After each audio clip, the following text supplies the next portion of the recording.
일반적으로 무당하면 무식한 사람, 배우지 못한 사람, 태생이 천한 사람, 이런 사람만 무당하는 걸로 아시거든요. 하지만 저 같은 보통 사람도 귀신에게 사로잡히면 무당이 될 수 있고, 여기 앉아 계신 여러분들 중에서도 깨어서 기도하지 않으면 언제 저처럼 그렇게 사로잡혀서 처절하게 인생을 살게 될지 모른다는 것을 말씀드리는 거죠. 어쨌든 대학을 다니면서 ROTC를 하게 됐고, 학교를 졸업한 이후에 군대를 가게 됐어요. 근데 저는 언제나 마음속으로 어머니를 불렀어요. 그러면 그 어떤 힘든 훈련도 다 이겨낼 수가 있었거든요. 하지만 저한테는 천하의 누구보다 더 귀했던 그 어머니가 어느 날 갑자기 피를 토하며 쓰러지시게 된 거죠. 위암 말기. 수술하겠다고 서울대학병원에 입원을 하고 배를 열었더니 암세포가 뱃속 전부 다 퍼져서 수술도 못할 그런 지경까지 된 거예요. 그래서 열었던 배를 그냥 덮을 수밖에 없었고, 어머니는 퇴원을 하셨죠. 잘 사셔야 한 달이나 한 달 반밖에 못 사시니까 살아계시는 동안만이라도 마음을 편하게 해드리라고 현대의학은 그렇게 제 어머니를 버렸어요. 어차피 돌아가실 분이라면 병원 말대로 한 달이나 한 달 반 만에 돌아가셨으면 얼마나 좋았을까요. 모질게도 1년 반이나 투병생활을 하셨고, 살과 뼈가 맞닿을 정도로 그렇게 바싹 말라서 가진 고생 다 하시고 결국 떠나가신 거죠. 저는 그때 당시 현역 군인이었기 때문에 어머니 병간호 한번 제대로 해드린 적 없었고, 어쩌다 휴가 나오면 암덩어리로 가득 차서 이렇게 불러온 어머니 배 위에 두 손을 얹고 울면서 기도하는 게 전부였어요. 천지신명이시여, 하나님 아버지 부처님이시여, 악마의 힘으로라도 좋으니 내 어머니만 낫게 하여 주옵소서. 어머니만 낫게 된다면 악마에게 내 영혼이라도 드리겠나이다. 수없이 울면서 기도했지만 아무 소용없고 어머니는 그냥 가셨죠. 부대로 돌아갔는데 도저히 정상적인 생활이 안 돼요. 어머니가 너무나 보고 싶어서, 어머니가 너무나 그리워서 술을 마시지 않고 견딜 수가 없었죠. 근데 갑자기 막내 여동생이 떠올라요. 어머니 돌아가실 때 15살이었던 우리 막내. 만약에 나까지 죽는다면 얘가 얼마나 더 슬퍼할까 생각을 하니 도저히 죽을 수가 없어요. 그래, 죽는 거는 아무 때나 죽을 수 있어. 우리 동생 20살 될 때까지만 죽는 거 참자. 여러 날 동안 연술 받다 어느 날 피곤해서 몸을 벽에 기대고 잠깐 쉬고 있었는데, 분명히 제 어머니는 돌아가셨는데 앞에서 어머니가 걸어 들어오시는 게 보이는 거예요. 깜짝 놀라서 엄마? 그런데 어머니가 막 우세요. 먹고 싶은 거 참아가며 입고 싶은 거 아껴가며, 자식 새끼 길러보들 무슨 소용이 있단 말이더냐. 내가 죽은 지 얼마나 됐다고 네가 벌써 내 생일을 잊어버려가면서 어머니가 막 우세요. 엄마 그게 무슨 말이에요? 그리고 어머니처럼 확 뛰어갔는데 없어져 버렸어요. 놀래서 달력을 찾아보고 수첩을 뒤져보니까 음력 6월 열이틀, 정말 제 어머니 생신이었어요.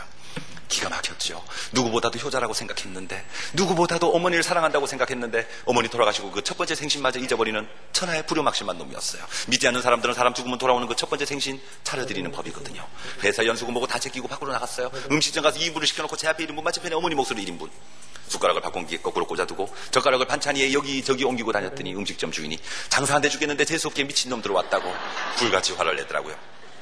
사정 이야기라고 싹싹 빌어서 어머니 첫 번째 생신은 그렇게 차려드렸고 거든요. 그때만 해도 전 어머니 얘기만 나오면 바로 눈물 쏟아내고 정신없이 슬퍼하고 정신 못 차리니까 귀신들이 어머니 모습을 하고 나타나서 저를 속이려고 했었던 거예요. 근무를 하다 어느 날 또다시 어머니가 궁금해졌죠. 근데 놀랍게도 군부당 아줌마가 저를 보더니 더 무서워해요. 저를 보자마자 자기 손톱으로 자기 목을 쥐어뜯으면서 숨 막혀 죽으니까 여기 들어오지 마. 저는 그래서 무당집 안방에 들어가지도 못했고 문지방을 사이에 두고 마루에 앉아서 점을 보게 됐죠. 그 아줌마 하는 말 다 알면서 뭘 물어보러 왔어? 죽은 네 엄마한테나 물어봐라. 아줌마 그게 무슨 말이에요? 네 엄마가 원이 많고 한이 많아서 하늘 날아가지 못하고 구천을 떠돌아다니다가 네 몸에 와서 붙어 계시다 이놈아. 저는 그냥 조용히 일어났죠. 재수없게 무당집 잘못 골라 들어왔네. 꼭 아프리카 토인같이 생긴 게. 퇴 침 3번 빼고 나왔어요. 친한 친구한테 전화해서 그 얘기를 했더니 친구 하는 말, 야 임마 너 틀림없이 싼 데 갔지. 한 번을 가도 비싸더라도 용한 데를 가봐라. 국무총리 공간 앞에 가면 휘파람 부는 여자 있다 그러더라. 그래서 물어물어 찾아갔어요. 그랬더니 이야 무당집이 3층 집이에요. 무당 아줌마의 비서도 있고 기사 아저씨도 있어요. 손님이 얼마나 많든지 은행처럼 번호표까지 나눠주더라니까요. 제 차례가 돼서 점을 보게 되는데 여기도 역시 똑같은 대답. 제가 귀신 들렸고 그 신을 받아들이지 않으면 신병에 걸려서 결국 죽게 되고, 제가 죽은 이후에 누님이나 어린 여동생이 무당을 해야 된다고 그래요. 혹을 뛰러갔다가 더 붙인 격이 됐어요. 그러는 눈물을 닦으면서 돌아서서 나와서는 그날부터 수없이 많은 밤을 눈물 콧물 범벅이 되며 고민하다가 결심을 해요. 그래 누나나 어린 여동생이 무당하는 것보다는 차라리 내가 희생을 하자 해서 드디어 내림굿을 받아요. 138만 원 금 5돈 갖다 주고 내림굿을 받았는데 불행하게도 이 첫 번째 굿이 사기였어요. 그래요. 순진해서 믿었지요. 근데 이 밤이 지나면이 아니고 한 달, 2달이 지나도 아무런 느낌이 없어요. 찾아가서 따지고 물었더니 오히려 제 핑계를 대요. 제가 열심히 기도하지 않았기 때문에 영적인 변화가 없다고요. 돈을 모아서 다른 무당한테 구술을 해서 드디어 말문이 열렸죠. 이때부터 귀신들이 눈에 보이기 시작했고 귀신들하고 이야기할 수 있는 이런 상태가 된 거예요. 저는 여기까지만 되면 모든 게 다 끝났는지 알았는데 이때부터 새로운 고통이 시작이 돼요. 사람을 보면 저도 모르게 말이 막 튀어나오는 거예요. 물론 제 입에서 나오는 이 말들이 맞는지 틀린지는 저도 몰라요. 세월이 지나가 봐야 아는 거니까.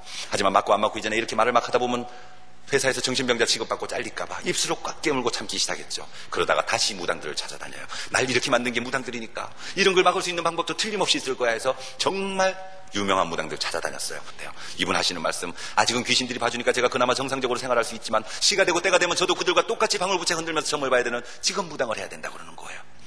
소리 없이 눈물만 떨어지더라고요. 그거 아니에요. 건강이 나날이 나빠져요. 1년 12달 점심 굶죠? 잠을 하루에 2시간, 2시간 반밖에 못 자죠. 건강이 나빠질 수밖에요. 근데 제가 건강이 나빠지는 더 큰 진짜 이유는 다른 데 있더라고요. 사탄, 마귀, 귀신이 뭐를 먹고 사는지 아세요? 사람의 영과 혼과 육을 뜯어먹고 살거든요. 그렇기 때문에 제가 굿을 하면 할수록, 산기도를 다니면 다닐수록, 밤마다 귀신들에게 기도를 하면 할수록 그들은 저의 온몸에 뼈 마디마디마다 창자나 이런 모든 내장기관에 귀신들이 자리를 잡으니까 건강이 나빠질 수밖에요. 무당 아줌마들 특별히 막노동도 안 하고 집에 앉아서 징치면서 불경만 외워도 툭하면 코가 얼고 입술이 터지는 이유가 사탄, 마귀, 귀신이 사람의 영혼과 육을 뜯어먹고 살기 때문에 그렇거든요. 어쨌든 이렇게 직업 무당이 되지 않으려고 처절하게 영적 전쟁을 하면서 살아왔던 그 10수년 생활 동안에 우리나라의 큰 무당, 나라 무당들도 많이 알게 됐지만 저는 그보다 더 중요한 사실들을 많이 알게 됐어요. 귀신이 가지고 있는 수많은 특징들이요. 귀신의 여러 가지 중에서 가장 우선되는 특징은 신경질이에요. 저는 무당 아줌마들이 무식하고 태생이천에서 툭 하면 서로 머리채 붙잡고 싸움하고 짜증내고 신경질을 부리는 줄 알았거든요. 아니요.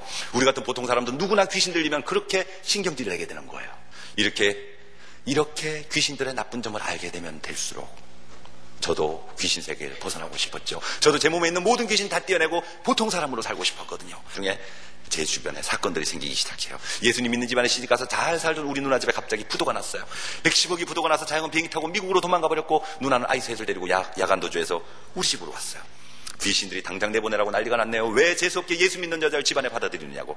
근데 어떻게 해요? 그 불쌍한 누나를 어쩔 수 없이 그냥 한 집에 살게 됐는데 그랬더니 귀신들이 더 난리가 났어요. 그래서 저는 귀신들이 시키는 대로 누나를 교회 못 가게 막기 시작하죠. 누나 이렇게 부도가 나서 자영 외국으로 도망가 버리고 누나 야반도주 하는 것도 하나 막아주지 못하는 그런 예수 뭐가 좋다고 계속 믿어요.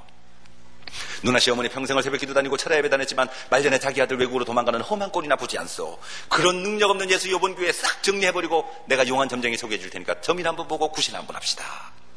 그랬더니 누나가 뭐랬는지 아세요? 눈을 감으면서 딱 한마디만 해요. 주여. 이 말이요 듣는 입장에서 얼마나 기분 나쁜데요. 약이 올라서 막 덮어봤어요. 누나 이런 말까지 내가 하고 싶지 않았지만 이제부리 누나는 부도가 나는 게 너무나 당연하네. 아무리 동생이라 하더라도 나는 집주인이고 누나는 지금 내 집에 얹혀 사는 거 아니요. 그렇다면 최소한 집주인이 싫어하는 건 안 해야 되는 것이 세상 살아가는 법도인데 그런 것조차 모르니 당연히 부도가 나지. 막 퍼보세요. 교회 못 가게 하려고. 그래도 소용이 없어요. 그냥 주여 그러면 그만이에요. 제가 조금 생각을 바꿨어요. 그래 나만 교회 안에 안 들어가면 되지 뭐. 누나를 교회까지는 태워다 드려야 되겠다 싶었어요. 그래서 제 차에 태우고 누나를 교회 앞에 딱 내려주자마자 저는 차 안에서 바로 카세트 테이프를 틀죠. 아바냐 바라밀다 신경 관자제보사라고 불경을 막 있는 대로 크게 틀어놓고는 목탁이 부서지도록 두들게 되며 기다리다 보면 새벽 1시 반이 넘고 2시가 되면 누나가 나와요. 저는요 교회 갔다 오는 누나의 얼굴은 절대 쳐다보지 않아요. 누나는 언제나 눈이 띵띵 부어서 왔었거든요. 은혜 받아서도 울었겠지만 신세사정 팔자다랑하면서 얼마나 많이 울었겠어요. 그게 보기 안 좋아서 항상 앞만 보고 운전을 하고 집에 오곤 했었는데 매일 그렇게 울고 오던 그 누나가 어느 날 하루는 빵긋빵긋 웃으면서 돌아와요. 누나 웬일이야 했더니 누나 하는 말, 이야 나 오늘 진짜 은혜 많이 받았다. 하나님은 전지전능하신 분이기 때문에 나의 힘들고 어려운 모든 사정을 알고 계시고 극복하게 해주실 거야. 하나님은 전지전능하신 분이야. 좋기도 하겠다. 망한 주제. 말은 이렇게 툭 내뱉었지만 누나가 한 그 말이 잊어버려지지가 않아요. 모든 것을 알고 모든 것을 할 수 있는 분, 그런 분이 바로 하나님이라고. 전지전능하신 하나님. 전지전능. 그러면 어쨌든지 내 몸에 있는 모든 귀신 다 떼어내고 내 아이에게 무당의 자식이라는 소리를 안 남겨줘야만 될 것 같더라고요. 그렇게 생각을 하니 더 미칠 것만 같았어요. 한참을 그렇게 울다가 생각을 했죠. 그래 죽든지 살든지 간에 내 몸에 있는 귀신 한번 떼어내보자. 귀신을 떼어내려면 귀신이 제일 싫어하는 예수를 믿어야 돼. 이 생각이 딱 난 거죠. 근데 무서웠어요. 제가 귀신 떼어내겠다고 예수님을 믿기 시작하면 귀신하고 예수님하고 싸울 거 아니에요.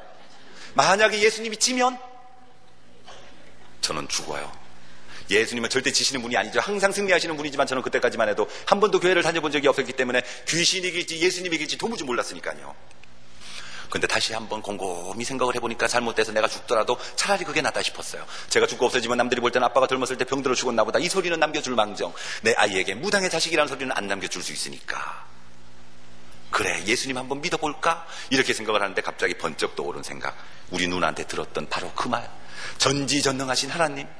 모든 것을 알고 모든 것을 할 수 있는 분이라면 어쩌면 나를 귀신들로부터 지켜줄 수 있을지 몰라. 그래 나 예수님 한번 믿어볼 거야 해서 드디어 교회에 첫 발을 디뎌요. 저는 죽기를 각오하고 교회를 왔는데 예배가 끝났는데도 이렇게 살아있는 거 아니에요. 얼마나 좋았는지 아세요? 너무너무 좋았어요. 그래서 그 다음날 또 교회를 왔죠. 물론 귀신들이 때리고 핥고 꼬집고 물고 협박하고 욕을 하지만 저를 죽이기까지는 못하더라니까요. 그래, 인생만사 3-4번이야. 내일 또 한 번 와보자 해서 세 번째 날 또 교회를 왔어요. 여전히 저는 건강하게 살아있어요. 우와, 너무너무 좋았죠. 너무너무 좋았어요. 그래서 저는 그 다음날부터 날마다 누나를 따라 철야 예배를 다니기 시작했어요. 저는요, 교회 처음부터 세게 다녔어요. 날마다 철야 기도부터 시작을 했으니까 그냥 교회를 다녔어요. 근데 나중에 견딜 수가 없어요. 저도 천국 가고 싶었거든요. 저도 하늘나라 가고 싶은 그 마음이 뱃속 깊은 곳부터 꽉 차올라서 막 나중에 견딜 수가 없어요. 어쩔 수 없이 질주교육을 받고 교회에 등록을 하고 세례교육을 받고 우수한 성적으로 세례문답을 통과하고 그렇게 독하게 마음 먹고 있는데 누가 제 머리에 손을 다 건졌어요. 드디어 세례가 시작되는 거죠. 순간 저는 죽는지 알았어요. 이건 영적인 체험이기 때문에 사람들마다 느낌이 다르시겠지만 저는요, 뭔지는 모르지만 어마어마하게 큰 힘이 몸으로 막 들어오는 걸 느꼈어요. 제 몸이 풍선처럼 빵빵해지고 금방이라도 터져버릴 것 같더라니까요. 성령님이 너무나 강하게 임하셨던 모양이에요. 그러면서 또다시 눈물이 쏟아져요. 근데 지금 나는 이 눈물은 조금 전에 났던 그 눈물하고는 종류가 달라요. 좀 전에 내 신세 내 팔자 서러워서 났던 눈물인데 지금 나는 이 눈물은 뭔지는 모르지만 내가 그동안 인생을 굉장히 잘못 살은 것 같다라는 이런 생각이 나면서 눈물이 나는 거죠. 그렇게 감격적인 세례를 받고 얼마나 좋았는지 아세요? 나도 이제 세례교인이다. 나도 이제 천국에 갈 수 있다 해서 그때 그 기분은요, 이 세상 전부를 다 준다 해도 바꿀 수가 없는 거예요. 새벽 기도를 다니기 시작하죠. 새벽 기도를 가고 수요 예배를 가고 금요 예배를 가고 주일날 저희 교회가 7부 예배까지 있는데 1부 예배 드리고 섭섭해서 그냥 집에 못 가요. 2부 예배 또 드려요. 3부 예배 커피 마시면서 놀다가 4부 예배 드리고 5부 예배 드리고 집에 가서 쉬다가 그냥 잘라 그러면 왠지 허전해서 또 철야 예배를 가고 이렇게 하다 보면 하루에 제가 5번도 예배를 드려본 적이 있어요.